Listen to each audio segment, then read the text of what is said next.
नमस्कार। Sanskrit online classes में आप सभी का स्वागत है। पिछली क्लास में हमने संधि के टॉपिक के अंतर्गत दीर्घ संधि के बारे में चर्चा की थी और उदाहरण के द्वारा उसे हमने स्पष्ट किया था।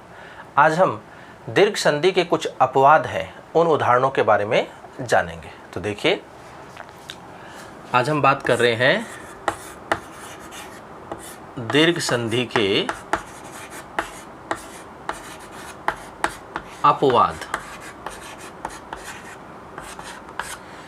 यहाँ तात्पर्य है कि कुछ उदाहरण हमें ऐसे दिखाई देंगे जिनमें दीर्घ संधि हमें दिखाई देगी, लेकिन हम उसमें दीर्घ संधि नहीं करेंगे, अन्य संधि का काम हम उसमें करेंगे। तो देखिए, इसके लिए एक वार्तिक आता है, क्योंकि जो पाणिनि ने बनाए हैं उसके अलावा जो भी नियम है वो सारे के सारे क्या हमारे वार्तिक है, जिनका निर्माण कात्यायन या वररुचि ने किया है। तो देखिए, इसके लिए एक वार्तिक आता है, स्कंध्वादिषु पररूपम वाच्यम। स्कंध्वादिषु पररूपम वाच्यम। तो ये वार्तिक क्या कहता है कि स्कंधु आदि जो शब्द है, स्कंधु आदि, आदि अगर किसी शब्द के साथ में लगता है उसका मतलब है उस शब्द के साथ में और भी अनेक शब्द हैं। तो ये कहता है स्कंधु आदि शब्दों में पररूपम वाच्यम, पररूप कहा जाता है। अब देखिए, यहाँ जो हम कुछ उदाहरण करेंगे उनमें हमें दिखाई तो क्या देगी, दीर्घ संधि दिखाई देगी, लेकिन हम उसमें दीर्घ संधि न करके क्या करेंगे, पररूप करेंगे, अर्थात पररूप आदेश करेंगे। देखिए, दो प्रकार के आदेश होते हैं, एक होता है पूर्व रूप और एक होता है पररूप। ये हमारी दो संधि भी है आगे, पररूप संधि और पूर्व रूप संधि। देखिए, नाम में ही क्या है, पूर्व रूप। पूर्व रूप संधि में हम क्या करेंगे, स्थिति हमारे पास ये होती है, एक शब्द, एक अक्षर यहाँ होता है, पहले वाले शब्द का अंतिम अक्षर और दूसरे वाले शब्द का पहला अक्षर। तो यहाँ जो पहले है वो क्या कहलाता है, पूर्व, और बाद में है वो क्या कहलाता है, पर। तो देखिए, हम क्या करते हैं पूर्व रूप में कि पहले वाले को रखते हैं, बाद वाले को हटा देते हैं। अगर हम ऐसा काम करेंगे तो वो क्या कहलाएगा, पूर्व रूप कहलाएगा। अगर हम बाद वाले को रखेंगे और पहले वाले को हटा देंगे तो वो क्या कहलाएगा, पर रूप कहलाएगा। पर रूप का मतलब बाद वाले को रखेंगे, पहले वाले को हटाएंगे। पूर्व रूप में पहले वाले को रखेंगे, बाद वाले को हटाएंगे। ये दो स्थितियां होती हैं इन दो संधियों में। और ये जो वार्तिक हमारा ये क्या कहता है कि पररूपम वाच्यम, पररूप कहेंगे, कहना चाहिए। तो देखिए, स्कंधु आदि जो शब्द होंगे उनमें हम दीर्घ संधि न करके उसमें पररूप आदेश करेंगे, अर्थात हम बाद वाला वर्ण रखेंगे और पहले वाले वर्ण का हम लोप कर देंगे। तो यही स्थिति है और यही क्या कहलाता है, दीर्घ संधि के अपवाद, कि हमें दिखाई दीर्घ संधि देगी लेकिन हम उसमें क्या करेंगे, पररूप संधि आदेश करेंगे। तो देखिए, हम कुछ उदाहरण करते हैं और इस वार्तिक को स्पष्ट करते हैं। स्कंध्वादिषु पररूपम वाच्यम, ये हमारा वार्तिक है। देखिए, शब्द है हमारे पास शक प्लस अंधु, शक प्लस अंधु। अब देखिए, पहले वाले शब्द के अंत में क्या है, ए दिखाई दे रहा है, तो इस ए को हमने बाहर निकाल लिया। यहाँ क्या बच गया, कै आधा बच गया और ये शे लिखा हुआ है, प्लस का निशान। ए है पहले दूसरे वाले शब्द का पहला अक्षर और आधा न और धु, ये बचा हुआ है।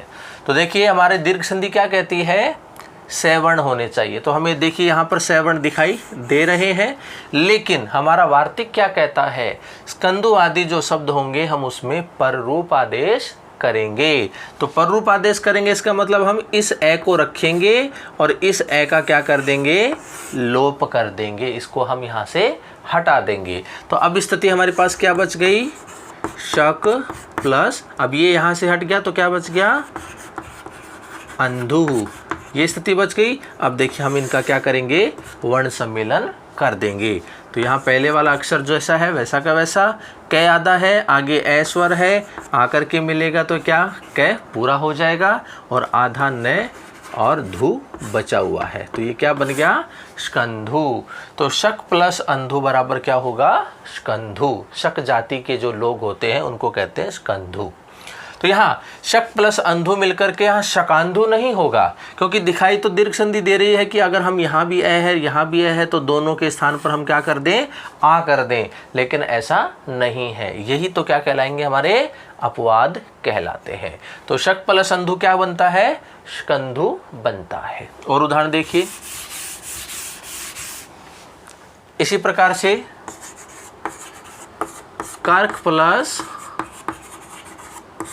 अंधु, कर्क प्लस अंधु, ये स्थिति है। देखिए यहाँ भी क्या है, पहले वाले शब्द के अंत में ए है, तो यहाँ क्या बच गया, कै आधा बच गया, ये स्थिति बन गई। और आगे क्या है, अंधु, ये स्थिति है। तो देखिए यहाँ भी ए है, यहाँ भी ए है, सेवन दिखाई दे रहा है, दीर्घ संधि होनी चाहिए, लेकिन उस वार्तिक की वजह से क्या होगा, इसमें पररूप आदेश होगा। पररूप होगा तो इस बाद वाले को हम रखेंगे और पहले वाले को यहाँ से हटा देंगे। हटा देंगे तो स्थिति क्या बन गई अब हमारी, कर्क प्लस अंधु, ये स्थिति हमारी बन गई। अब हम इनका वर्ण सम्मेलन करेंगे तो क्या बन जाएगा ये, अब देखिए यहाँ कै आधा है, आगे ए स्वर है, आकर के मिलेगा, तो ये पूरा हो गया। आगे क्या बच गया, आधा न और धु, इस प्रकार की स्थिति बन गई। तो कर्क प्लस अंधु क्या बनता है, करकंधु बनता है, न कि करकांधु। करकांधु नहीं बनेगा, करकंधु बनता है। तो ये स्थिति है। और उदाहरण देखिए, हमारे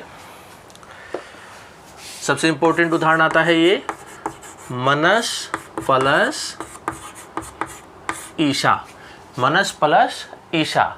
अब देखिए स्थिति क्या है, यहाँ पर तो व्यंजन अक्षर है, तो व्यंजन हम यहाँ नहीं देखेंगे, हमें क्या करना है, उससे पहले वाला जो स्वर है, क्योंकि हम जो संधि कर रहे हैं वो अच संधि कर रहे हैं। तो अच संधि में क्या स्थिति होती है कि पहले वाले शब्द का अंतिम अक्षर भी कैसा दिखाई देना चाहिए, हमें अच होना चाहिए। दूसरे वाले शब्द का पहला अक्षर भी क्या होना चाहिए, अच होना चाहिए। तो अब हम देखिए स्थिति क्या बनती है, मनस प्लस ईशा क्या शब्द क्या बनेगा। अब यहाँ जो स्थिति है, यहाँ एक सूत्र काम करता है। एक सूत्र है हमारा, अचो अंत्यादि टी, अचो अंत्यादि टी। अच जिसके आदि में है, अंत जिसका, उसकी क्या हो जाती है, टी संज्ञा हो जाती है। और जिसकी भी टी संज्ञा होती है उसका क्या हो जाएगा, लोप हो जाता है। अब देखिए अच आदि में है और अंत में है जिसके। अब देखिए हम यहाँ अगर इसको अलग अलग कर दें तो यहाँ देखिए मन में यहाँ पर जो ए है वो कैसा दिखाई दे रहा है, अंत में दिखाई दे रहा है। और अगर हम इसको अलग अलग करेंगे, इसको हम अस कर दें, तो अब ये वही ए कहाँ आ गया, आदि में आ गया। तो ऐसी स्थिति है कि अच अंत में है, आदि में जिसके, उसकी क्या हो जाएगी, टी संज्ञा हो जाएगी। इसका मतलब उस अच की क्या होगी, टी संज्ञा होगी। अब नियम यहाँ ये आता है कि अगर अच अकेला है तो उसकी हो जाएगी, अगर उसी अच के साथ में अन्य कोई व्यंजन अक्षर है, आगे जितने भी व्यंजन अक्षर होंगे उन सब की क्या होगी, टी संज्ञा होगी। और जैसे उसकी टी संज्ञा होगी उसका क्या हो जाएगा, लोप हो जाएगा। अब देखिए स्थिति हमारे पास यहाँ क्या है, मनस जो शब्द है इसमें ए यहाँ पर है और से उसके आगे है, तो हम इसको बाहर निकाल लें। ये मना तो न आधा रह जाएगा जब उसमें से ए बाहर निकालेगा, तो ये मनस हो गया। अब आगे स्थिति हमारी क्या बची हुई है, ईशा, ये स्थिति बची हुई है। अब देखिए ए जो है वो आदि में है और इसके अंत में है जिसके, तो यहाँ इसकी क्या हो जाएगी, टी संज्ञा होगी। इस ए के साथ में, इस अच के साथ में ये व्यंजन जुड़ा हुआ है, तो साथ में इसकी भी क्या हो जाएगी, टी संज्ञा हो जाएगी। और जैसे टी संज्ञा होती है इसका क्या हो जाता है, लोप हो जाता है। तो ये यहाँ से हट जाएगा और हमारे पास स्थिति क्या बचेगी, मन प्लस ईशा। अब हम इनका क्या करेंगे, वर्ण सम्मेलन करेंगे। और वर्ण सम्मेलन करेंगे तो देखिए क्या बनेगा, न आधा है, ई आगे स्वर है बड़ी ई, तो न में बड़ी मिलेगा तो क्या हो जाएगा, नी हो जाएगा, और अंत में शा ये बचा हुआ है, तो शब्द बनता है हमारा मनीषा। तो मनीषा जो शब्द होता है उसका संधि विच्छेद क्या होता है, मनस प्लस ईसा, ये इसका संधि विच्छेद होता है। और मनस प्लस ईसा मिलकर के किसका निर्माण करेंगे? मनीषा शब्द का निर्माण करते हैं। तो ये महत्वपूर्ण उदाहरण आता है हमारा इसमें। तो मनस प्लस ईशा बराबर मनीषा। इसी प्रकार देखिए, और कुल प्लस अटा, हमारे पास स्थिति है। तो यहाँ पहले वाले शब्द के अंत में क्या दिखाई दे रहा है? ए, इसको बाहर निकाल लेंगे, क्या बच गया? ले आधा बच गया, कु पहले लिखा हुआ है, प्लस आगे ए है और टा है, ये स्थिति है।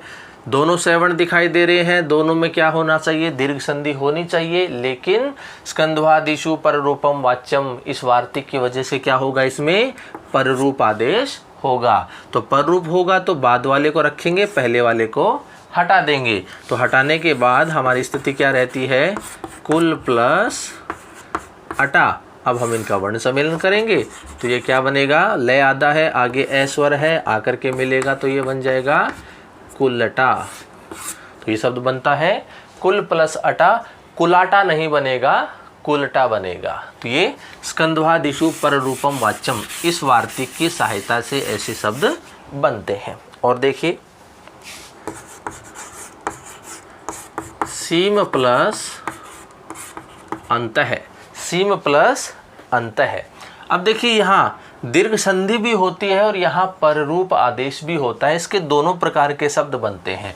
अगर हम दीर्घ संधि करेंगे तो ये क्या बन जाएगा? सीमांत। और यदि हम पररूप आदेश करते हैं तो ये क्या बन जाएगा? सीमंत, ऐसा बन जाएगा। देखिए कैसे होगा। यहाँ क्या है? पहले वाले शब्द के अंत में ए, तो यहाँ हमने ए बाहर निकाल लिया, मैं बच गया, और यहाँ सी लिखा हुआ है, प्लस और ये अंत है, ऐसा लिखा हुआ है। अब देखिए, अगर आपसे ये पूछा जाए कि सीमांत, देखिए सीमांत का मतलब तो होता है सीमा का अंत, जो हमारी बाउंड्री होती है, सीमा होती है। अगर उस अर्थ में सीम प्लस अंत पूछा जाए, सीमा अर्थ में, तो सीम प्लस अंत बराबर क्या बनेगा? सीमांत बनेगा। सीमा अर्थ में यदि आपसे सीम प्लस अंत का संधि का शब्द पूछा जाए तो बनेगा सीमांत, क्योंकि उस समय हम इसमें क्या करेंगे? दीर्घ संधि करेंगे। तो यहाँ देखिए, यहाँ भी ए है, यहाँ भी ए है, दोनों सवर्ण हैं, तो दोनों के स्थान पर अक सवर्णे दीर्घ से क्या कर देंगे? दीर्घादेश कर देंगे। और ये यहाँ क्या बचा हुआ है? जो बचा हुआ है उसको वैसा का वैसा हम लिख देंगे। अब हम इनका वर्ण सम्मेलन करेंगे तो ये क्या बन जाएगा? मैं आधा है, आगे स्वर है, आकर के मिलेगा तो ये बन जाता है सीमांत है। सीमा अर्थ में सीमांत बनता है। और यदि आपसे पूछ लिया जाए केशु अर्थे, केशु अर्थ में जो जुड़ा होता है, जो केशु होते हैं, केशु अर्थे, केशु अर्थ में यदि आपसे पूछा जाए सीम प्लस अंत क्या होता है, तो वो होता है सीमंत बनेगा। केशु अर्थ में हम यहाँ पररूप आदेश करेंगे। तो पहले वाले शब्द के अंत में ए है, आगे फिर ए है, तो हम यहाँ उस वार्तिक की वजह से स्कंध्वादिषु पररूपम वाच्यम, इस वार्तिक की सहायता से हम क्या करेंगे? बाद वाले ए को रखेंगे और पहले वाले का लोप कर देंगे। तो स्थिति क्या बच जाएगी? अब हमारे पास सीम प्लस अंत है, ये स्थिति बचेगी। अब हम इनका वर्ण सम्मेलन करेंगे। मैं आधा है, आगे ऐश्वर है, आकर के मिलेगा तो ये बन जाता है सीमंत है। तो प्रतियोगी जो परीक्षा होती है संस्कृत में, उसमें पूछा जाता है कि केशु अर्थे किम भवति। ऑप्शन में होता है हमारे पास सीम प्लस अंत बराबर में क्या होगा? तो वो बनता है सीमंत, केशु अर्थ में। और यदि सीमा अर्थ में पूछा जाए, बाउंड्री अर्थ में पूछा जाए हमसे, तो बनेगा हमारा सीमांत। इस प्रकार से बनता है। ये भी महत्वपूर्ण उदाहरण है हमारा। और देखिए, पतत प्लस अंजलि, पतत प्लस अंजलि, जिस प्रकार से हमने मनस प्लस ईशा बराबर मनीषा बनाया था, उसी प्रकार से ये पतत प्लस अंजलि होता है। अब यहाँ देखिए, अंतिम अच कहाँ दिखाई दे रहा है? यहाँ तो ये आधा है, इसमें तो अच है ही नहीं। हम आगे बढ़ते हैं तो यहाँ क्या आता है? अच आ रहा है। तो हम इसको अलग लिख लें। यहाँ क्या बच गया? तय आधा बच गया, पहले से लिखा हुआ है, और ए आगे है और ये स्थिति है। अब देखिए इसकी क्या हो जाएगी, टी संज्ञा हो जाएगी अचो अंत्य आदि टी सूत्र की सहायता से, और जैसे इसकी टी संज्ञा होती है इसका क्या हो जाएगा, लोप हो जाएगा। तो ये यहाँ से हट जाएगा और स्थिति क्या बन जाएगी, पत प्लस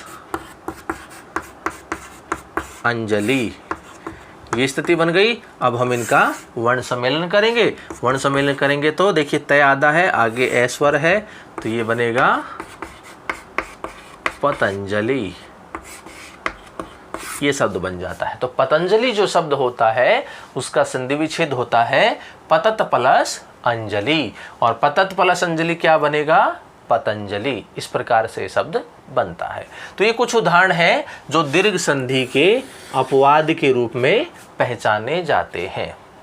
तो इन उदाहरण में हम दीर्घ संधि न करके क्या करते हैं, पर रूप संधि करते हैं। और पर रूप का मतलब क्या होता है, ये दो अक्षर होते हैं जिसमें पहले वाला पूर्व होता है, बाद वाला पर होता है। तो पर रूप में हम करते हैं, बाद वाले को रखते हैं और पहले वाले को हटा देते हैं। यही हमारी क्या होती है, पर रूप संधि होती है। तो ऐसी स्थिति हमने यहाँ पर देखी, और ये क्या कहलाते हैं, दीर्घ संधि के अपवाद। अगर आपसे ये पूछ लिया जाए कि पतंजलि इसमें कौन सी संधि है, तो हम यहाँ दीर्घ संधि नहीं बताएंगे, हम यहाँ कौन सी बताएंगे, पर रूप संधि बताएंगे। क्यों, क्योंकि अंत में जो हम कार्य करते हैं वही उस संधि का नाम होता है। उसी प्रकार से कुलटा आदि जो शब्द है, स्कंधु आदि शब्द है, इन सभी में कौन सी संधि कही जाएगी, पर रूप संधि कही जाएगी, न कि दीर्घ संधि, क्योंकि ये दीर्घ संधि के अपवाद है। तो अपवाद है तो दीर्घ संधि तो हो ही नहीं सकती।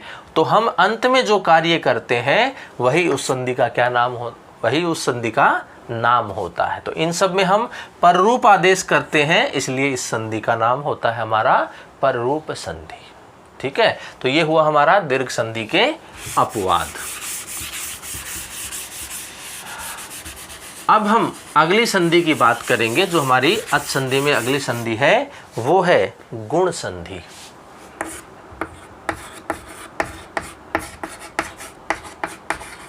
संधि के अंतर्गत जो हमारी अगली संधि है वो है गुण संधि।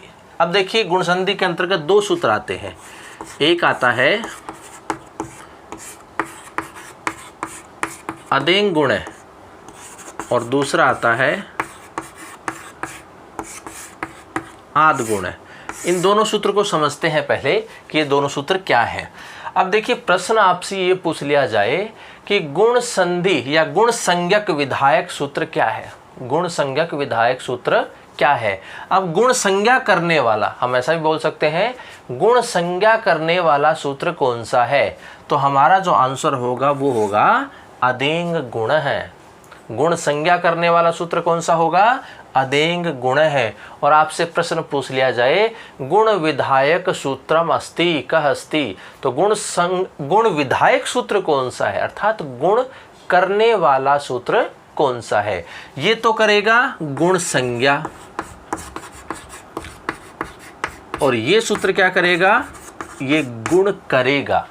ये तो संज्ञा करेगा लेकिन वास्तव में गुण करने का काम कौन करेगा, वो आद गुण है, ये सूत्र करता है। तो ये तो है गुण संज्ञक सूत्र और ये है गुण विधायक सूत्र, दोनों में ये अंतर है। अक्सर प्रतियोगी परीक्षा में पूछा जाता है कि गुण विधायक सूत्र कौन सा है, या फिर पूछा जाता है गुण संज्ञक सूत्र कौन सा है। तो हमारे ऑप्शन में ये दोनों ही होते हैं, इसलिए कन्फ्यूज़न ज़्यादा होता है। तो समझने के लिए यही है कि अदेंग गुण ये गुण संज्ञा करता है, आद गुण है ये गुण करता है, अर्थात ये गुण विधायक सूत्र है।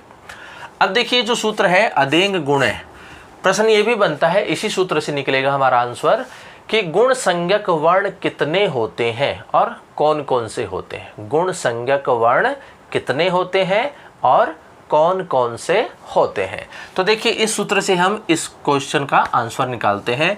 ये जो शब्द है अदेंग, हम इसका क्या करते हैं, संधि विच्छेद करेंगे, इसको अलग अलग लिखेंगे। तो देखिए इनको अलग अलग करेंगे तो हमारे पास ये दो चीज़ आएंगी, ये दो शब्द आते हैं अत और एंग, अत और एंग। यहाँ जसत्व संधि की हुई इसलिए इसको यहाँ पर द लिखा गया है। तो हमारे पास शब्द क्या निकल के आता है, अत, और दूसरा आता है एंग।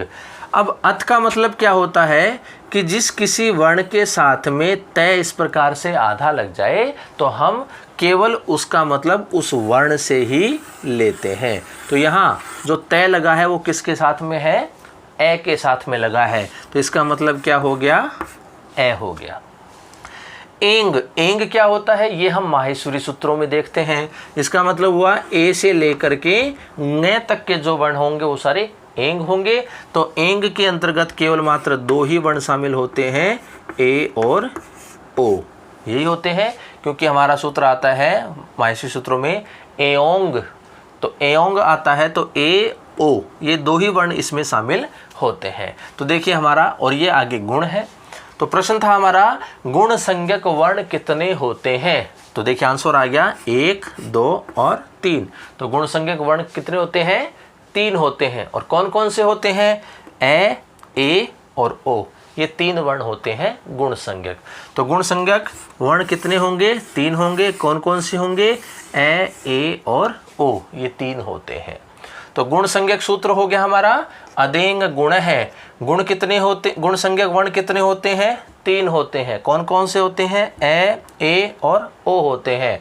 और गुण विधायक सूत्र कौन सा होता है, आद गुण होता है। अब हम इस सूत्र की बात करेंगे, आद गुण। आद गुण सूत्र क्या कहता है,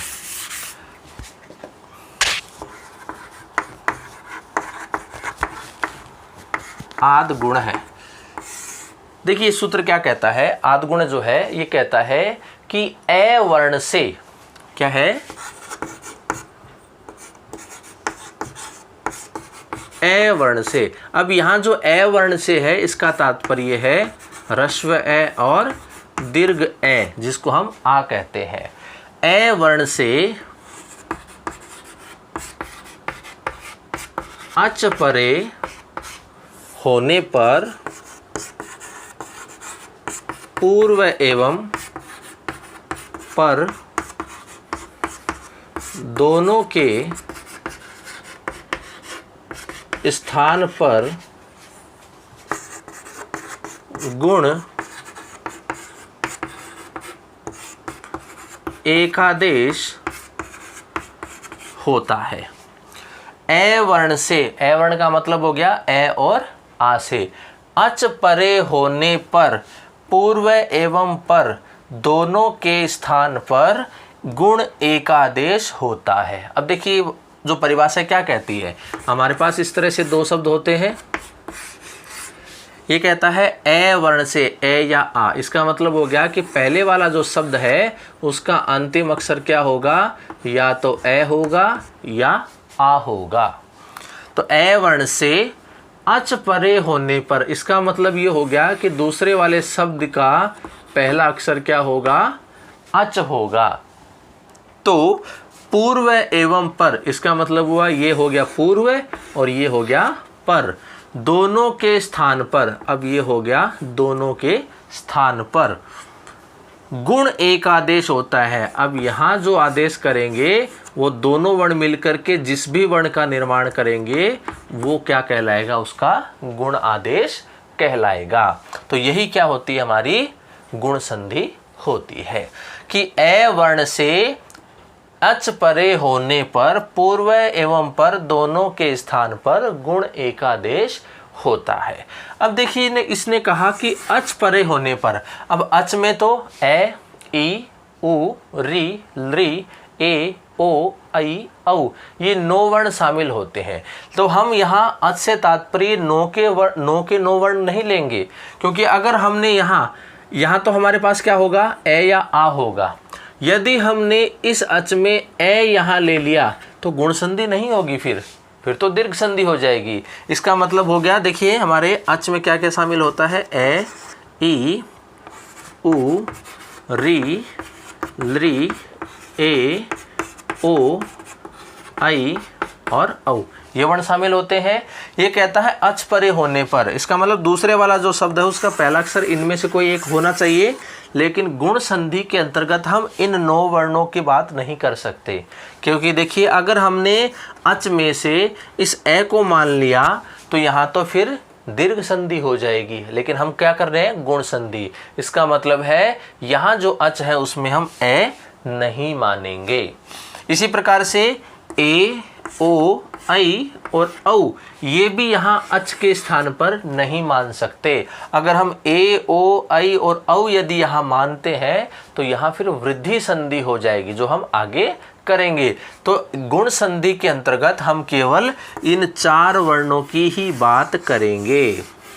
गुण संधि में जिस अच का नाम लिया है उस अच के अंतर्गत हम ई, उ, री और ली इन 4 वर्णों की ही बात करेंगे। तो देखिए हम डायग्राम से समझते हैं इसको, इस गुण संधि को, कि हमारी गुण संधि क्या है। गुण संधि में क्या कहता है, ए वर्ण से, इसका मतलब हो गया ए और आ। ए वर्ण से अच परे होने पर, अच में अभी हमने जाना कि हम किस किस को मानेंगे, ई या ई को, मतलब ह्रस्व ई और दीर्घ ई दोनों इसमें शामिल हो सकते हैं। फिर हम किसको मानेंगे, ऊ को मानेंगे, फिर हम री को मानेंगे और फिर हम लृ को मानेंगे। लृ दीर्घ नहीं होता इसलिए ह्रस्व ही है। तो अब स्थिति क्या होगी, ए या आ प्लस, ए या आ प्लस और ए या आ प्लस, ये स्थिति है। अब देखिए पहले वाले शब्द का अंतिम अक्षर हमें हमेशा क्या मिलेगा, ए या आ मिलेगा। दूसरे वाले शब्द का पहला अक्षर हमें इनमें से मिलेगा, या तो ई मिलेगा या ऊ मिलेगा या री मिलेगा या फिर लृ मिलेगा। अगर ऐसी स्थिति होती है तो हम क्या करेंगे, यदि ए या आ के सामने ई या ई आ जाए तो दोनों को गुण आदेश जो होगा वो क्या होगा, ए होगा, क्योंकि ए और ई मिलकर के किसका निर्माण करते हैं, ए का निर्माण करते हैं। इसी प्रकार से ए या आ के सामने ऊ या ऊ आ जाए तो दोनों मिलकर के किसका निर्माण करेंगे, ओ का निर्माण करेंगे, क्योंकि ए और आ मिलकर के ओ बनता है, यही इनका गुण आदेश होता है। ए या आ के सामने री या री आ जाए तो दोनों मिलकर के किसका निर्माण करेंगे, अर का निर्माण करेंगे। और इसी प्रकार से ए या आ के सामने लृ आ जाए तो दोनों मिलकर के अल का निर्माण करेंगे। अब देखिए हमने अभी अभी पढ़ा था कि गुण संज्ञक वर्ण कितने होते हैं, 3 होते हैं, 3 होते हैं। तो देखिए ए इसमें आ गया, ओ इसमें आ गया, अब बचा कितना, ए, और हमारे पास अक्षर कितने बचे, 2 बचे। तो देखिए दोनों में हमने किसको शामिल कर लिया, ए को शामिल कर लिया। अब बात आती है रे की और ले की, ये कहाँ से आ गए। तो ये जो स्थिति है, जब भी हम गुण आदेश करते हैं और गुण ए आता है तो वह ए अकेला नहीं होगा। एक सूत्र आता है हमारा उरण रप्रह। उरण रप्रह, ये सूत्र क्या कहता है कि जब भी ए गुण आदेश के रूप में होता है तो वो रपर और लपर इसके रूप में होता है। अर्थात जब हम री के साथ गुण करेंगे तो वो रे जुड़ेगा और लृ के साथ में गुण करेंगे तो उसमें ले जोड़ेंगे। वो इसलिए क्योंकि री का उच्चारण स्थान मूर्धा होता है, तो यहाँ रे का उच्चारण स्थान भी मूर्धा होता है। ये उच्चारण स्थान के समानता के कारण हमने यहाँ रे रखा है। और लृ का उच्चारण स्थान दंत होता है और ले का उच्चारण स्थान भी दंत होता है, इसलिए हमने यहाँ उच्चारण स्थान की समानता के आधार पर यहाँ हमने ले रखा है। और ये जो ए और ओ किया है ये भी उच्चारण स्थान के आधार पर ही है, क्योंकि ओ जो होता है उसमें ओष्ठ काम आता है ना, और उसी प्रकार से ए जो होता है इसमें तालु काम में आता है। तो इसलिए उच्चारण स्थान समान रहे, स्थिति नहीं बदले, ये उच्चारण स्थान की समानता के कारण हमने ए और ई को मिलकर के ए बनाया है, और ए या ओ को मिलकर के हमने ओ बनाया है, ए या री को मिलकर के हमने अर बनाया है, और ए और लृ को मिलकर के हमने अल बनाया है। यही है हमारी गुण संधि। ये डायग्राम हमें याद है तो हम गुण संधि से संबंधित कोई भी उदाहरण को हम कर सकते हैं। तो आज हमने दीर्घ संधि के अपवाद उदाहरणों को जाना और गुण संधि को हमने प्रारंभ किया। आगे की जो क्लास है उसमें हम गुण संधि के जो उदाहरण हैं उनको लेकर के गुण संधि को स्पष्ट करेंगे। तो आज की क्लास में इतना ही। धन्यवाद।